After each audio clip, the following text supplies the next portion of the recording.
Bonjour à tous. Est-ce que vous saviez qu'en communication, nos signaux non-verbaux sont de 12 à 13 fois plus influents que les mots qu'on utilise? La science le prouve, on n'a qu'une seule chance de faire une bonne première impression. Les recherches démontrent d'ailleurs que l'accueil et la première impression comptent pour au moins 65% du succès ou de l'échec d'une approche.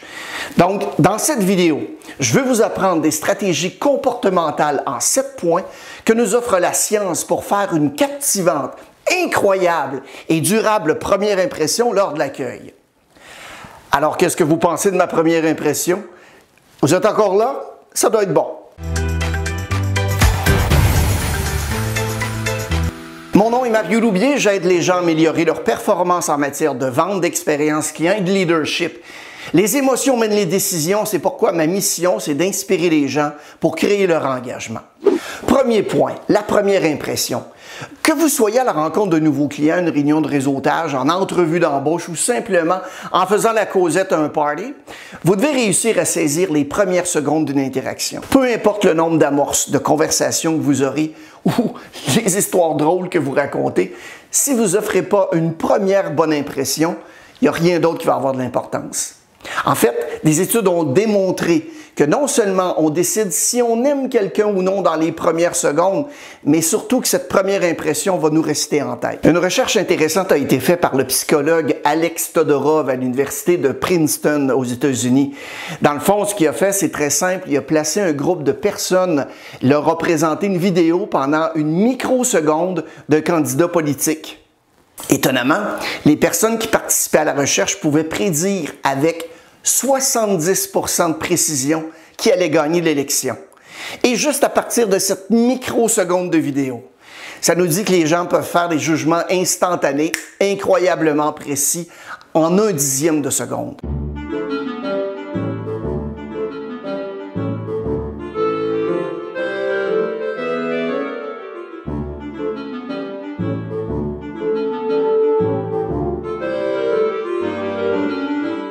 Ça peut également impliquer que les électeurs prennent leur décision de vote à partir d'une bonne première impression seulement. Et c'est un peu inquiétant, hein? Faire une première bonne impression, c'est tellement important. Parce que vous n'avez qu'une seule chance de le faire. Vous savez que ça peut être difficile, mais en tant qu'être humain, on est conditionné à juger les gens dans les premières secondes qui suivent la rencontre et notre opinion va difficilement changer par la suite. Notre cerveau va prendre un instantané mental de quelqu'un et devine plus souvent à tort qu'à raison ses compétences, sa confiance et son charisme en moins d'une seconde. Les chercheurs pensent qu'il s'agit d'un mécanisme de survie qu'on a développé pour décider très rapidement, il y a longtemps, si quelqu'un est ami ou ennemi. Attention, je vais vous montrer le vendeur moyen. Si le chapeau vous fait, mettez-le. Si vous ne fait pas, génial, on passe au suivant. Bonjour, j'espère que vous passez une bonne journée. Je m'appelle Mario, vous êtes monsieur? Ah, je m'appelle Marc, je cherche un camion. Est-ce qu'on cherche quelque chose de neuf ou d'usagé? Usagé? Ah, j'en ai plein dans ma cour, venez avec moi. On voit trop souvent ce genre d'approche dans tous les domaines de la vente au détail. Les motos, les autos, les bateaux, les piscines, les vêtements. Est-ce que c'est ça l'accueil? Est-ce que c'est simplement de donner son nom, de demander le nom du client? C'est vraiment ça? Non. Il s'agit de trouver des liens communs le plus rapidement possible. C'est le but de l'accueil. Les gens achètent prioritairement à des gens qui leur rappellent leurs amis. Les gens ne se soucient pas de ce que vous savez, mais ils se soucient principalement de ce qu'ils veulent. Vous savez pourquoi les gens vous demandent le prix en arrivant à votre commerce? Parce qu'ils n'ont pas d'amis avec qui faire affaire pour l'achat de ce que vous vendez. Pensez-y. Est-ce que vous préférez, vous, personnellement, faire affaire avec quelqu'un que vous connaissez ou quelqu'un que vous n'avez jamais vu? Quand vous allez rencontrer cette personne pour la première fois, ça vous donne l'occasion d'établir rapidement des relations. Ça vous donne aussi l'opportunité de trouver des liens communs afin d'essayer de devenir son ami. Un peu plus loin dans la vidéo, je vais vous donner quelques trucs pour trouver facilement des liens communs avec votre client. J'ai une question pour vous et j'aimerais beaucoup avoir vos commentaires ici au bas de l'écran. Qu'est-ce qui influence votre première impression chez les autres? Ça serait intéressant de comparer vos réponses aux résultats des recherches dont on parle dans la vidéo ici. Point numéro 2, savoir se regarder un peu dans le miroir. Parce que quand on parle des premières impressions, c'est important de se concentrer sur le langage non verbal. En fait, Comme on le dit en introduction, nos signaux non-verbaux ont 12 fois plus d'influence que les mots. Vous devez montrer par votre non-verbal que vous êtes calme, confiant, mais surtout en contrôle, quelle que soit la personne avec laquelle vous interagissez. Justement, j'ai un signe non-verbal à vous montrer, soit celui de vous abonner à notre chaîne YouTube et d'aimer la vidéo. Vous recevrez une vidéo à toutes les semaines pour vous aider à mieux performer dans votre domaine. Je vous remercie. Il n'y a pas meilleur et pire juge que soi-même dans le but de vouloir s'améliorer. Il faut se regarder dans le miroir de temps à autre. On va donc faire ensemble votre auto-évaluation. S'il vous plaît, soyez honnête en y répondant.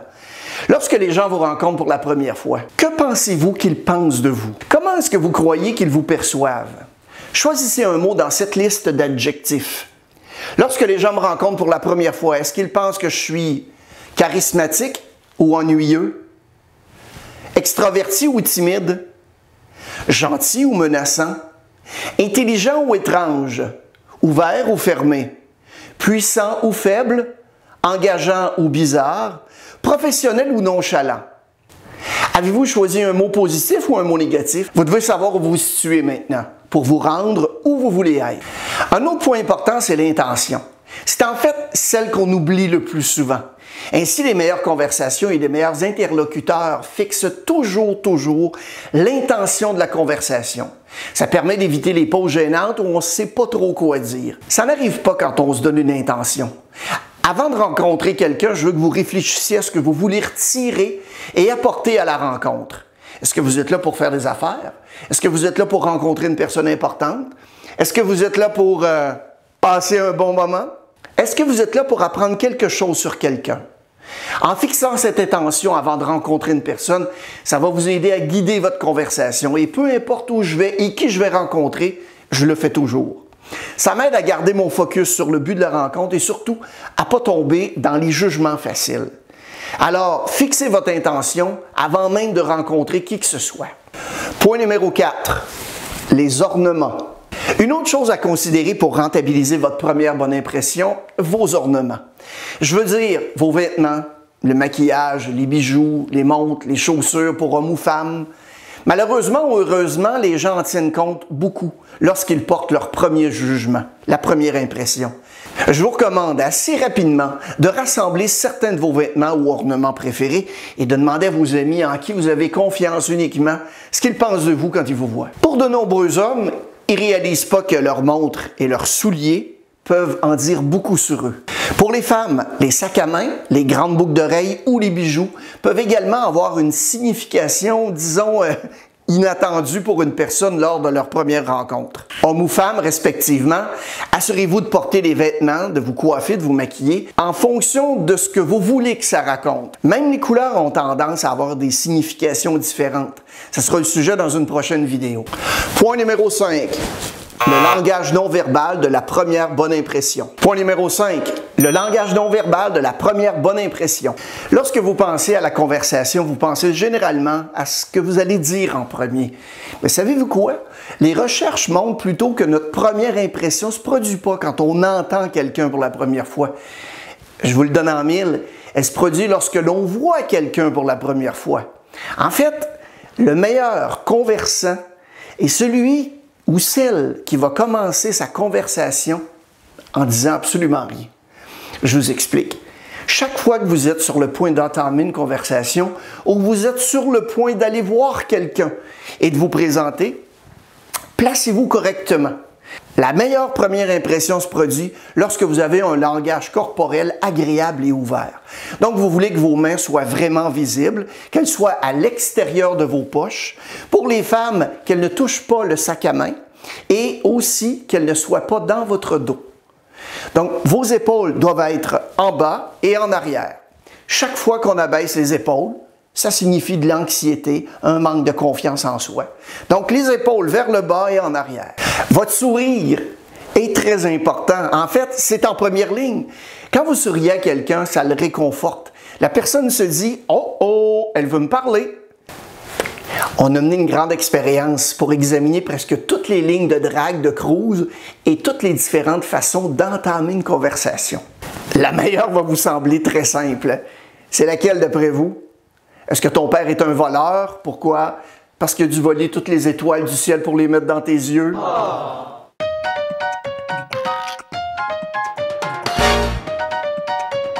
Faire un compliment, c'est la deuxième. Monsieur, vous avez une belle cravate. Madame, vos boucles d'oreilles vous vont en ravir. La première maintenant, en fait, je vais laisser Joey Tribbiani de la série Friends nous donner la réponse.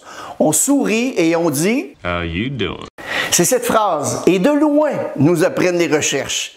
Parce que si vous y pensez, vous ne voulez pas vraiment dire quelque chose de trop intense quand vous commencez. Tu montes ton plus beau sourire et tu dis « Bonjour, ça va? Je m'appelle Mario. » C'est facile, c'est simple et c'est vrai. Allez avec ce qui est simple. Créez simplement ce qu'on appelle des étincelles de conversation. Les liens communs dont on a discuté précédemment. C'est souvent la différence entre une conversation « bouf » et une conversation « wow ». Je vous donne quelques trucs là-dessus dans quelques instants. Quelle que soit la culture, le sexe, la race, il y a une chose que tout le monde fait lorsqu'il est super engagé dans une conversation, c'est le soulèvement des sourcils. Chaque fois que quelqu'un dit quelque chose d'intéressant, on lève les sourcils. « Ah ouais, tu viens de Beauceville? T'es allé pêcher en Abitibi? » Ben voyons si je connais Amélie Lemieux. Regardez les gens. Vous cherchez les sujets, les conversations, les histoires qui les font parler et levez les sourcils. Point numéro 6. Ajustez correctement votre position de lancement. Votre position est en fait plus importante que votre posture. On vous a beaucoup parlé de la posture en grandissant, mais une fois qu'on est adulte, votre position de lancement l'est tout autant, sinon plus. Si vous voulez améliorer votre position de lancement, il y a quelques points importants qui sont à surveiller. D'abord, les orteils. Pointez-les vers la personne que vous rencontrez. Parce que quand vos orteils sont dirigés vers quelqu'un, ça envoie un message que vous êtes intéressé à ce qu'elle a à dire. Dans une situation de réseautage ou d'affaires, que vous soyez assis ou debout, vous devez vous assurer que vos orteils sont dirigés dans la direction de la personne avec qui vous parlez. C'est une personne ou des personnes. Faites-le lorsque vous leur donnez votre carte d'affaires. C'est le meilleur signe de respect non verbal. Vos mains doivent toujours être visibles et idéalement un peu expressives pendant que vous parlez. Vos bras doivent toujours être libres. Il doit y avoir de l'espace entre votre torse et vos bras pour que vous puissiez faire des gestes. Vos épaules doivent être en bas et en arrière pour qu'elles aient l'air confiantes et détendues. Elles doivent également être orientées vers la personne avec laquelle vous interagissez. Parce que si ce n'est pas le cas, ça ressemble à cela. Si vous abaissez vos épaules, les gens vont percevoir que vous êtes anxieux, manque de confiance. Votre menton doit être neutre parce que si vous regardez quelqu'un de haut, c'est la condescendance et de bas, c'est le doute. Vos orteils, vos mains, vos bras, vos épaules et votre menton sont probablement pas les parties du corps auxquelles vous pensiez lors d'une bonne première impression. C'est bête parce qu'on cherche quoi dire, mais en fait, ça compte pour peu. On va aller voir ensemble le 7e point. Trouver des liens communs. Au début de ma carrière, on m'a formé pour entrer en relation avec les gens en utilisant les points communs. Et j'ai une bonne nouvelle pour vous, ça fonctionne. Ça crée un bon momentum pour la confiance et ça facilite les choses pour tout le monde. On va donc établir une relation tout au long du processus de vente, mais au début, c'est important que les clients voient qu'ils peuvent croire en nous, qu'on s'intéresse à eux de façon authentique. Ils peuvent acheter chez nous, ils peuvent nous faire confiance. Comme promis, quelques trucs pour trouver des points communs. Observez bien votre client et, si possible, son environnement. Ça peut être son bureau, son auto, ses vêtements ou ses bijoux. Un autocollant de pare-choc ou de pare-brise, hein? Une plaque d'immatriculation avec un mot inhabituel ou la plaque d'un vétéran. Ça peut être aussi le logo d'une compagnie sur un vêtement ou une casquette. Ce sont tous des éléments qui sont de très bons prétextes à trouver des liens communs. Vous pouvez vous en servir pour faire un compliment ou simplement poser une question en utilisant ce que j'appelle la méthode de Colombo. Est-ce que vous connaissez la méthode? Excusez-moi de vous demander ça, mais je suis curieux de savoir... Excusez-moi de vous demander ça, mais je serais curieux de savoir le nom de la compagnie qui a sur votre chandail. Vous y travaillez? Excusez-moi de vous demander ça, mais je suis curieux de savoir la ville où vous habitez. Ah! Ouais, c'est génial! Vous aimez habiter dans la région? Un autre truc qui nous vient d'Henry Ford. Il a remarqué dans les premières années de construction de son entreprise que les vendeurs n'étaient pas très efficaces à trouver des liens communs avec les clients. Il a donc développé une méthode que vous pouvez utiliser aujourd'hui. Il s'agit d'une excellente façon de démarrer une conversation et je la placerai dans les notes au bas de l'écran. Il s'agit de F pour famille, O pour occupation, R pour récréation et D pour désir. Des questions par rapport à la famille. Où est-ce qu'ils ont grandi? Où est leur famille maintenant? Est-ce qu'ils ont des frères, des sœurs? Est-ce qu'ils ont des enfants? Et qui est leur réseau d'amis? Occupation. Qu'est-ce qu'ils font dans la vie? Depuis combien de temps est-ce qu'ils occupent cette profession? Qu'est-ce qu'ils ont fait avant? Récréation. Qu'est-ce qu'ils font pour s'amuser? C'est quoi leur hobby, leur loisir, leur passion? Quelque chose qu'ils ont toujours voulu essayer ou faire? Les désirs. C'est quoi les rêves? C'est quoi les buts? C'est quoi leurs aspirations? Maintenant, concentrez-vous sur leurs réponses. Posez plus de questions, asseyez-vous et écoutez. Les gens aiment parler d'eux. Laissez-les parler, soyez à l'aise. Puis, passez à l'action. Envoyer tous les bons signaux pour faire une première bonne impression va enclencher de façon efficace l'accueil dans le processus de vente. On a donc vu les points suivants. Premier point, l'importance de la première impression et des liens communs. Ensuite, on a parlé du point numéro 2, c'est-à-dire de savoir se regarder un peu dans le miroir pour savoir où vous en êtes et ce que vous voulez devenir. Numéro 3, c'est l'intention qui compte. C'est avec elle que vous allez décider d'avoir en tête ce que vous voulez vraiment établir avec le client. Numéro 4, les ornements. Chaque élément que vous portez envoie un message, donc assurez-vous que c'est celui qui peut vous aider à atteindre vos objectifs au niveau de la rencontre. Le numéro 5, c'est notre langage non-verbal, de la première bonne impression. Les signaux non-verbaux sont de 12 à 13 fois plus influents que les mots que vous allez utiliser. Numéro 6, ajustez correctement votre position de lancement. Et on fait référence à vos orteils, vos mains, vos bras, vos épaules, votre menton, vos sourcils qui parlent beaucoup plus fort que vos mots. Numéro 7, trouvez des liens communs et n'hésitez pas à utiliser la méthode Ford. Famille, occupation, récréation et désir.